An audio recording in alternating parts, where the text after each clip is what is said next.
Hello, and welcome to the Mad Knitting YouTube channel. My name is Susan. My pronouns are she, her, hers, and this is my corner of the internet where I share my crafting life. Mostly that is knitting. Today it's all knitting. Occasionally I foray into other crafts as well. Occasionally I also talk about things that I am reading or thoughts I have on current events, but today I'm still reading the same book I was on last time, and I don't have any solution to the world's problems, unfortunately. So I am just going to talk about knitting today because I have quite a lot to share. Today is February the 15th. It is Tuesday. The year is 2022. I'm coming to you from Madison, Wisconsin, where I live and work. So I have several finished objects to show you, some works in progress, and maybe a little bit of chatter about future knitting plans. So let's just jump right in. The first thing I'm going to show you are a couple of pairs of socks that I have finished. So the first, if you've been watching me all along, you may or may not remember that I started knitting a pair of socks in October out of Knitpicks Felici. This is a self-striping yarn. The color is Speed Racer, so this is a color they came out with last year. And my plan at the time was to make these for my daughter. I thought that would be kind of fun for Halloween, but the problem was when I stuck one of them on her feet, it was just on her foot. 1 foot at a time. It was too tight. I could tell the sock was going to be too small, and I didn't want to rip it out and reknit it. So I set it aside thinking I'll finish these eventually and just keep them for myself, or maybe keep them for somebody else whose foot size is similar to mine. And I finally picked them up and finished them last week. So I used the Smooth Operator Socks design by Susan B. Anderson, which is, I'll just hold one up for you to see. It's cuff down. So you start at the cuff, you do some ribbing, you go as far down as you want, and then add some waste yarn where the heel's going to go.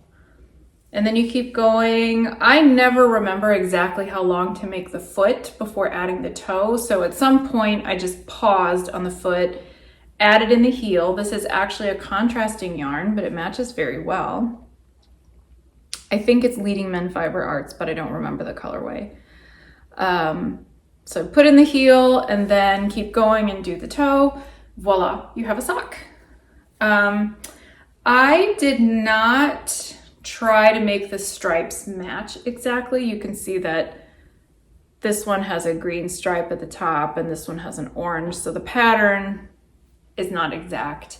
I don't mind. I think I'm going to keep these for myself because I have a few pairs of socks that are starting to wear really thin. I wear my hand knit socks for many months of the year, so they do wear out. But I haven't worn these yet because I wanted them to be fresh for the video. The second pair of socks I finished, I've been working on these for a long time, since last September. And I've shared about these, I think, a couple of times before, but this is a pattern that I made up on my own. I don't know really how original it is, but I was pretty proud of myself for coming up with it. Let me see what to say about this. These are for a friend. So one of the reasons that it took so long to finish them was because I knew they fit around her foot, and I had gotten all the way to the end of the toe on the first one, but decided not to graft it until I could see her and have her try it on and make sure that the length was right, because her foot is a much different size than mine. So I put those last stitches on waste yarn, and then I went ahead and knit the second sock all the way up to the part where I would start decreasing for the toes, and then I just set these aside until I could see her. Well, you know, we used to work in the same office, but I changed jobs, and Omicron was sweeping through, over the holidays, and we just couldn't get together until last week. So finally got to see her. We were over at someone else's for dinner, and before we ended the evening, I said, you have to try these socks on, so we'll see if they fit. Happily, they did fit. They fit perfectly. So I was able to finish these the other night, and now I just have to find another occasion to see her to give them to her. We were going to do like a little exchange. She had plans to do a collage using some old knitting magazines that I gave her, but unfortunately, she ended up getting COVID. It was a mild case, which was good, but she said she had a humidifier running and the magazines were too close to it and they got wet and ruined, and she couldn't save them for the collage, which is fine. I knit socks for people whether or not they have something to give me in return, so I'm not at all upset about that. But anyway, these are done and ready to give to her. I'm really happy with how they turned out, and I'm very proud of myself for having figured out the math so that they could be totally symmetrical. I really like how the design worked out. So I am still planning to write this up as a pattern. I still have not figured out what to do with it in terms of releasing. Should I find testers? Should I charge? I don't think I'm going to charge for it. So I'll probably knit another pair that would fit me or somebody in my household and write that up. So this is probably the last you will see of this particular pair of socks, but it is not the last you will see of this design. Just to show you, in case you haven't seen these or don't remember, I started off with, these are cuffed down. I started off with a 1x1 rib at the top. I have this like faux cable thing that goes all the way down the foot. For the back of the sock, once I got past the sort of initial ribbing, I did a 1x1 garter rib down to the heel on the back, and that flows into the slip stitch heel. I have 3 stitches of garter on each side of the heel flap. I always do that because it makes picking up the stitches very neat and tight and easy to count. And then down the front of the cuff and all the way down the foot, I have this faux cable like I showed you, but I also keep that 1x1 rib going. So it keeps the sock, should keep it fairly snug and comfortable. And that only goes on the top of the foot. So at the bottom, it's just plain stockinette, which should be nice and smooth and comfy. She is thrilled with how these turned out, so I need to give them to her soon while the weather's still cold. But yeah, I'm really happy with these. The yarn I used is Regia, some kind of merino yak blend. There's a little bit of yak in there, and they're very nice. So yeah, so that's those socks. 2 pairs of socks. The third finished object I will just mention very briefly because I don't have it with me. I finished the little So Loved ornament. I showed this on my last episode and I wasn't quite done, but it's by Romy Hill. It's a beaded pattern on a little diamond ornament that also has a loop, so you can hang it up somewhere like on a tree or I don't know, wherever you want. I did finish it. I sent it off, and I will put a picture in here just to show what it looks like finished. And that one turned out much better than the first one, so I was very happy with that. I kind of intended to make more of them, but I don't know, I didn't get around to it because I was so busy finishing socks and other things. My last finished object is what I'm wearing. I'm really, really happy with this. This is the Watercolored Pullover. It's by Tiff Nealon. And I will model it as I talk about it. I finished this. I finished the knitting on this in under 2 weeks.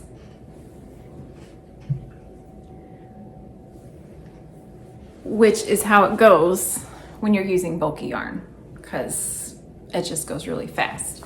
I knit the second size, but I think that my gauge might be a little tighter than the pattern called for. I didn't check gauge because I'm wild and risky like that. But I was expecting there to be a little more ease than I got, but I am thrilled. This is so comfortable. I'm very happy with how it turned out.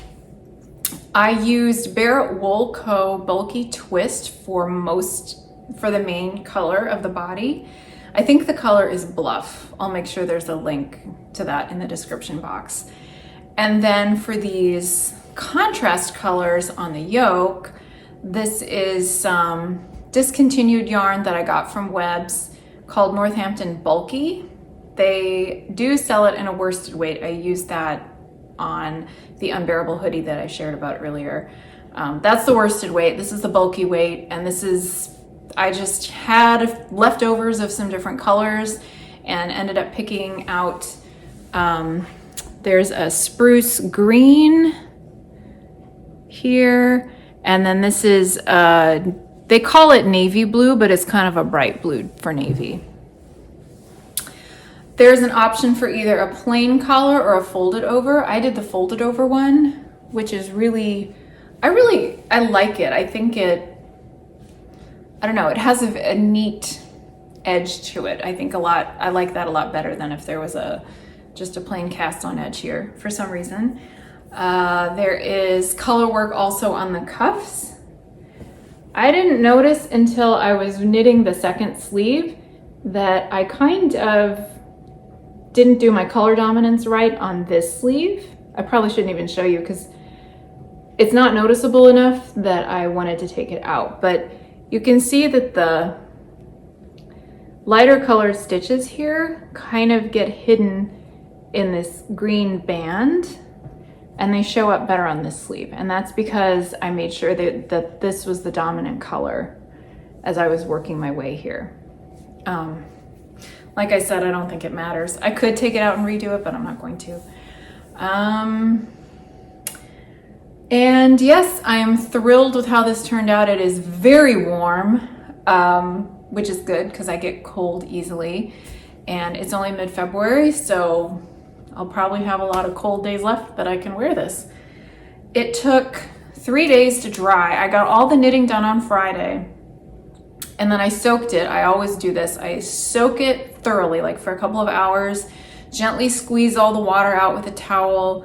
And then I have like a flat drying rack, and I put it on that in front of a fan for a while till it was still just damp. And then I hang it up on another drying rack we have for just plain laundry. And even with the fan and hanging up and everything, it took 3 days to dry because it's bulky yarn. So I couldn't even finish hiding in the ends until it was all the way dry yesterday. I always wait until the very, very end to hide ends in any finished project. I have had the issue before where I finished something, hid the ends, blocked it, then realized that I'd either made a mistake or needed to make something longer or shorter, and I've had to unpick those hidden ends, and that's no fun at all. So hiding ends is always the very last thing I do. So I did that, and it's done, and I'm wearing it, and I'm very happy with it. So those are my finished objects for today. Now, works in progress.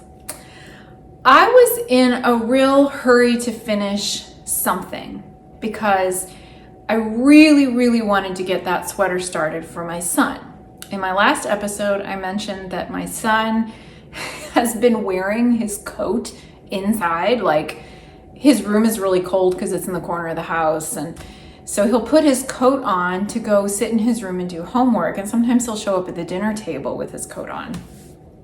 And that was really bothering me because I don't think it's very comfortable to wear a coat inside the house. And so I told him that I would knit him a sweater, that he didn't have to wear it in public or anything, but that a wool sweater would keep him nice and warm. So he thought about it for a few days and agreed, and I talked about all that last time, and that he had picked out the Montrealer by Designs by Dells. So a week ago, like a little over a week ago, I went out to a local yarn shop. It's the Sauzier in Verona, so if you're local to me, you may be familiar with it. They're great, they're fabulous. And they've got a whole room with sweater quantities of yarn. So I went straight there, I looked for the shade of blue that he said he wanted, and they had it, and they had enough of it in the same dye lot. So I got it, and then I was in a real hurry to finish something so that I could start his sweater. I like having a few things going at once, but if I've got too many projects on the go,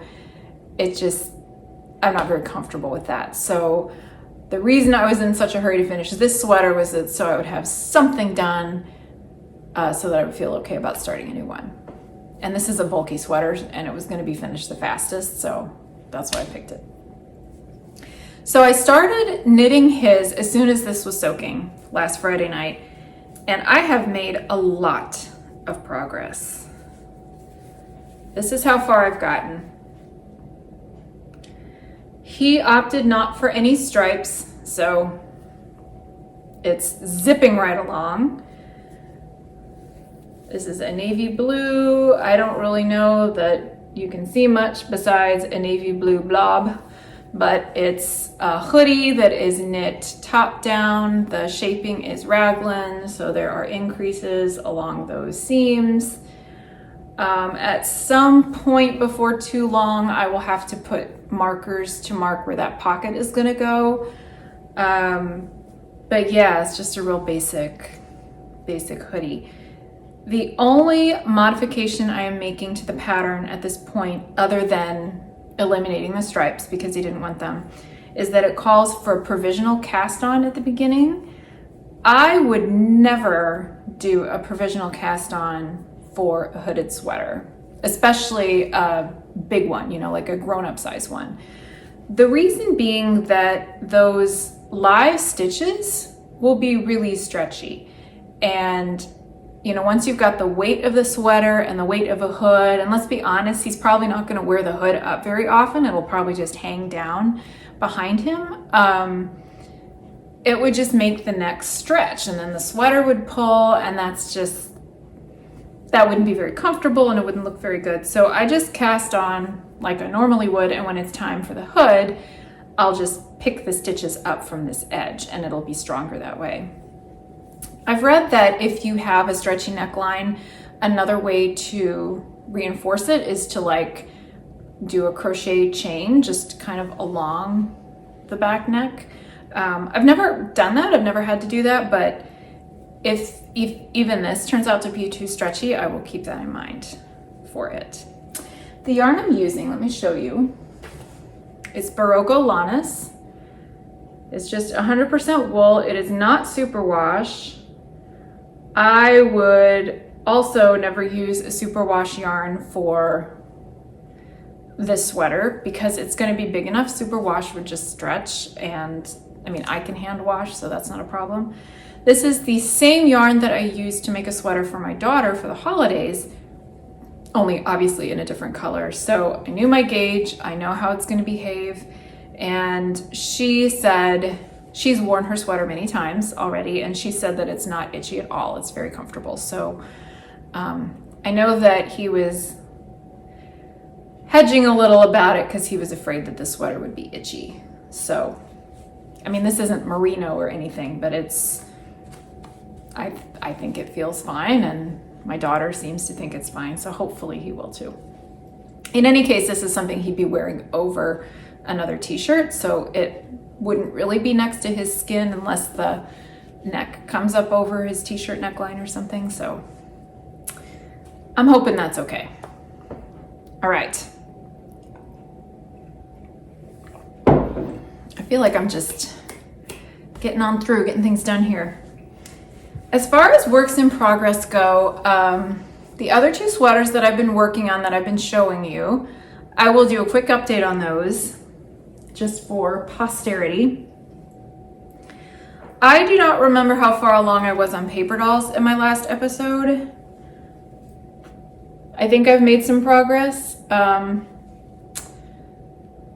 can't remember if I had started the body. I think I had. Anyway, there's not really much to say except that I'm still going down. It's longer than it was last time. And if you look, you can see, I think you can see where you can definitely see where I joined the yarn for the body because I had blocked the yoke so aggressively. Now it is like nice and smooth and the stitches are really even. And even though the gauge is the same, like if I measured the stitches per inch, it would be exactly the same.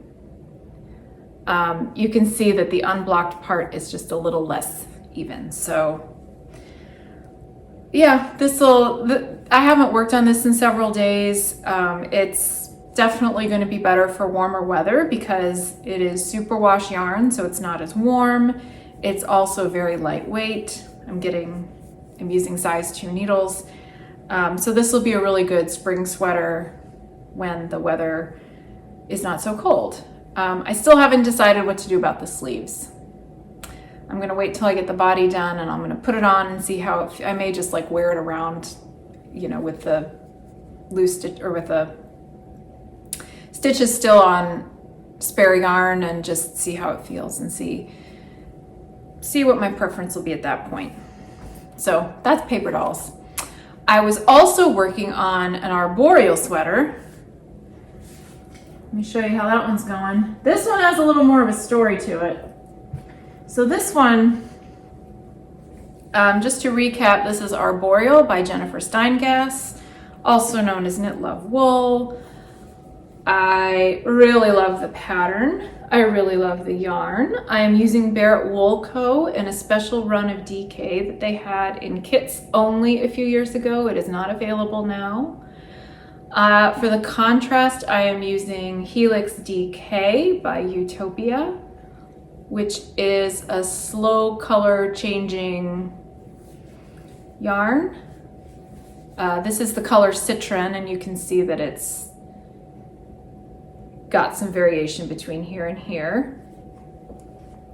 Now there is an issue with this. I was motoring right along. I thought I was, about ready to start the bottom edge, which I believe is a couple inches of garter stitch. And I figured I'd better try it on to see how the fit was gonna work.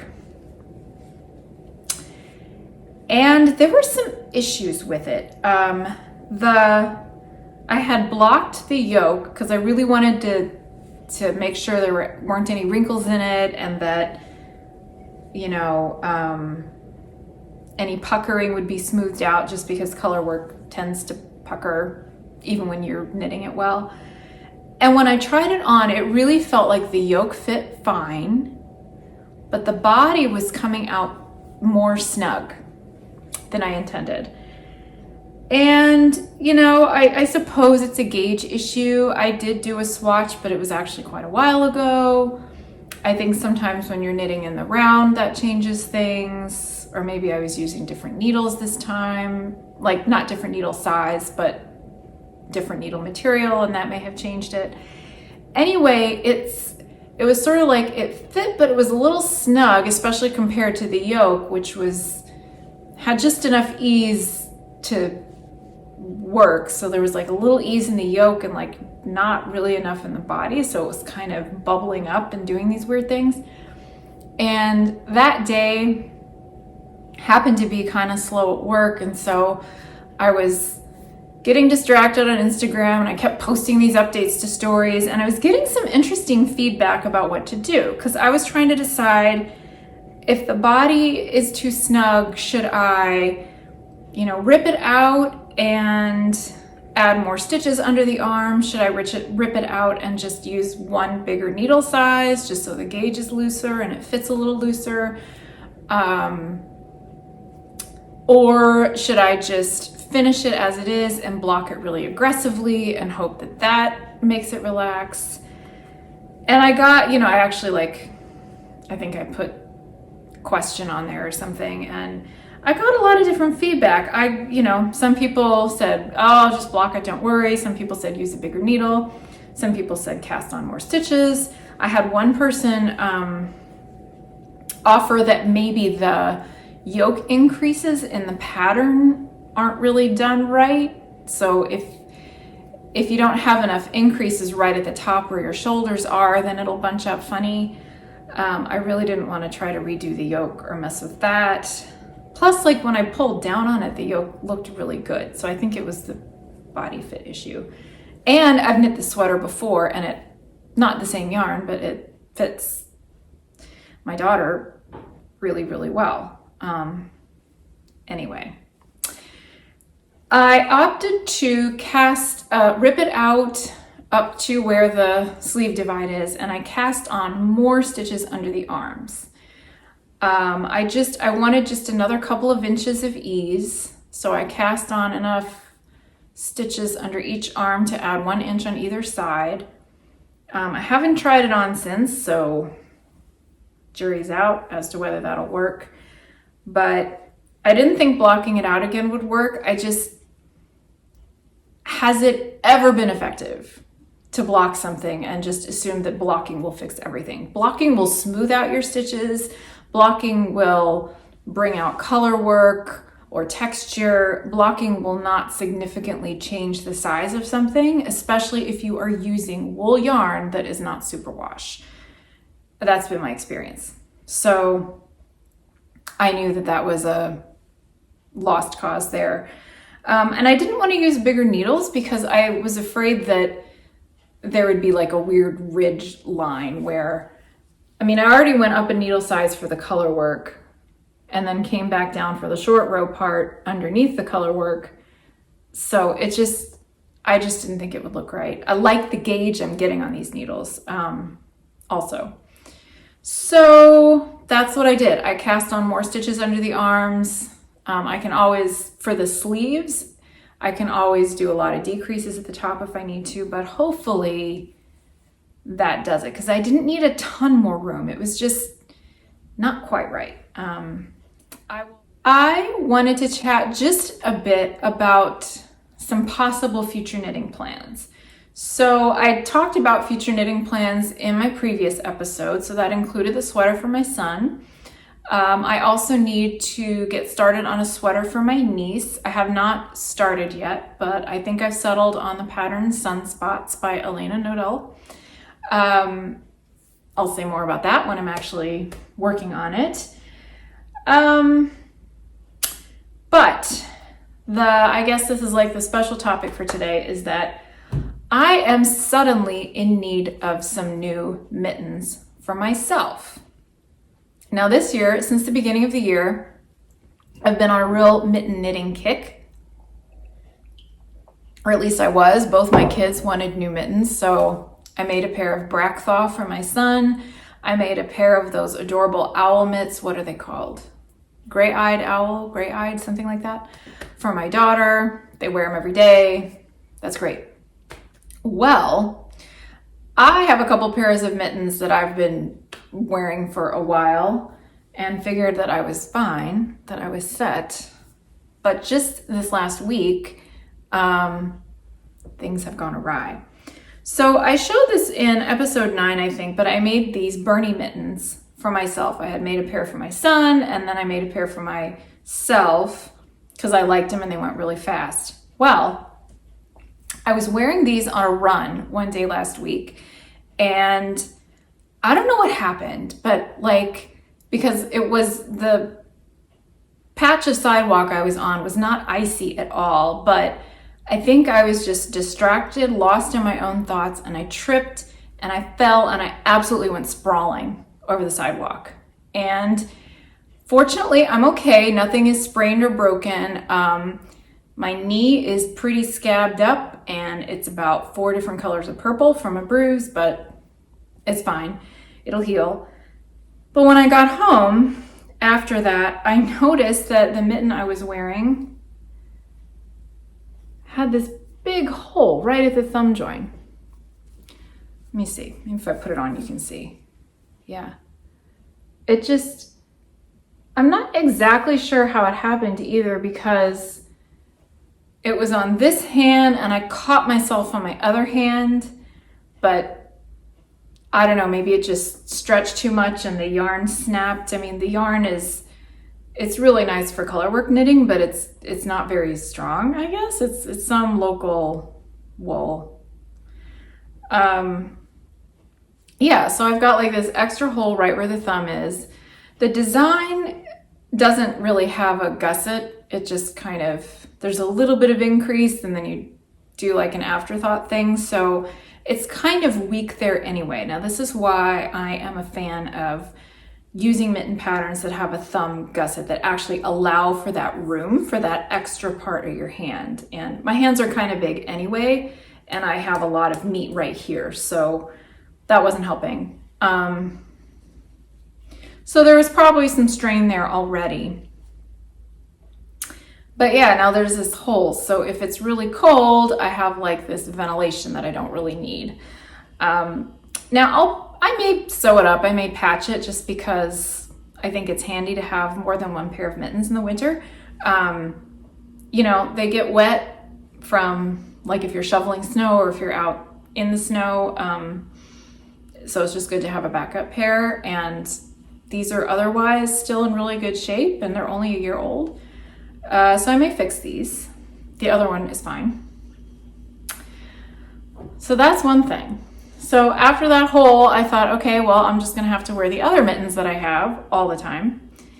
And I don't recall if I showed these when I was talking about mittens before. I don't think I did. These are ones that I've had for a long time. These are called Squall. It's a pattern by Glenna C. I think she may also be known as Crazy Knitting Lady, or that used to be. She's been, I don't know that she's done designing much lately, but she has several patterns and they're all beautiful. She does a lot with cables especially. And I made these several years ago. I will have to look up and put on the screen the year that I made these, because I've had these a while, but they're bulky yarn. The yarn I used was some blend with alpaca, so they're really thick, and because of this, you know, the garter stitch is the main background stitch, and then there's this big cable. So between that, the bulky yarn, the fact that there's alpaca, these are really, really warm. But I've had them for a while, and I noticed when I was wearing them the other day that they are, like, I could feel there's kind of a hole here wearing in the thumb. I don't know if the yarn has worked its way free, if the end that I hid worked its way free, or I mean, I don't see a rip, but it's just wearing really thin there. And then on the other one, it's really wearing thin on the palm too. And I think it's just a case of I've had these a long time. I wear them a lot, and I wear them really hard. I'm really hard on mittens. I wear them biking. I bike all winter long to commute. These days I don't have many places to commute to, but when I don't work from home or was a student or whatever, or was, you know, working, had to be on campus for some reason, whatever, I will bike all winter. So, you know, gripping handlebars, if I'm shoveling snow, if I'm scraping the car, I mean, these see a lot of wear. So it makes sense that all the abrasion would just deplete the fibers. I mean, they look like they're just kind of disintegrating. And I think that's just normal wear and tear. So these still work. I can still wear them, but I could really use another pair or two of mittens, of fresh ones, to keep my hands warm. So I have some ideas. I may do, what I'm thinking I would like to try is to make some mittens with holding wool yarn with a strand of mohair. I think that will make them extra warm, and it will probably strengthen the fibers because I think mohair is a fairly strong fiber. So that is an idea that I have. I've got two possibilities for that. So I've been looking, I've got my eye on a few different things. Well, two different things. I really love making colorwork mittens, but kind of ready for a change. So I was thinking of this like holding mohair double-stranded with wool idea. And the first idea that came to mind was to make a pair of the world's simplest mittens. This is a free pattern from Tin Can Knits. And I just made a pair last fall for my sister-in-law for her birthday. And they came out really, really nice. And if I didn't love her so much, then I wouldn't have wanted to give them away. But it turns out that I have more yarn by the same dyer, different color. This is, I don't know if the light's very good here, but the color is called Weathered and Rust. It's by Artistic Lily. And I have it in mohair, silk blend, and this is superwash merino. So in a way, not ideal for mittens necessarily, but it matches the mohair. So I think it'll be nice. And it's gray with blobs of rust color on it. I'm not normally into like highly speckled or variegated yarns, but I liked this color. It was kind of moody. It seems to fit my style. So this is one possibility. And those went super fast. I knit them at a sport weight gauge of 6 stitches to the inch. And since it's just plain, there's no patterning or color work or anything, they went lickety split. So I could finish those quickly. The other idea I have is another Tin Can Knits pattern called Antler. These might be free. I don't even remember. I think I have the pattern though. I'll have to dig it up on my computer. But it's got this nice cabled pattern up the palm, and I think it's heavier weight, like worsted weight. So what I was thinking of using for that is this local wool. It's not available commercially. You can't get it at all anymore, I don't think, because the woman just retired. It's from Yorkshire Rose Farm. She used to have a stand at the farmer's market where she sold yarn, roving, lamb meat, variety of things. And I just, every so often I would buy another skein or two of her stuff because I like it. This is Romney. So I'm not super knowledgeable about different sheep breeds, but I know that Romney is a long wool, I think. And I know that it is really good for outerwear. This is not really next to the skin soft. I am not super sensitive to wool, but I think this would be scratchy if I had it on my neck or my head. But I used the same yarn undyed to make a pair of mittens for my husband once, and they wear like iron. They're very warm. They never pill. He accidentally sent them through the washing machine and they didn't shrink, even though this isn't treated at all to be superwash. But anyway, this is a deep orange color. She calls it Rust. And I'm trying to get it in the light. She hand dyed all her yarn. So I got it because even though I'm not a huge orange person, I really liked it. So I'm thinking this, and then I've got this Knitpicks yarn. It's lighter orange. What's it called? Koi, like the fish. But it's a mohair blend, and I thought if I hold these together and make this cabled mitten between the mohair silk and this Romney and the thicker gauge, I bet these would be really, really warm and really sturdy. So yeah, it's between those two. maybe I'll make them both. I don't know. I obviously have a lot of knitting to do. I've got a sweater to finish for my son. I've got a sweater to knit for my niece. 2 more to finish for myself. More plans that I'm not even gonna blather on about because I've been talking long enough. So anyway, we'll see what I have for you next time. I think that's all I have for today. I've definitely been talking long enough. So thanks for joining me, and I'll see you next time. Bye-bye.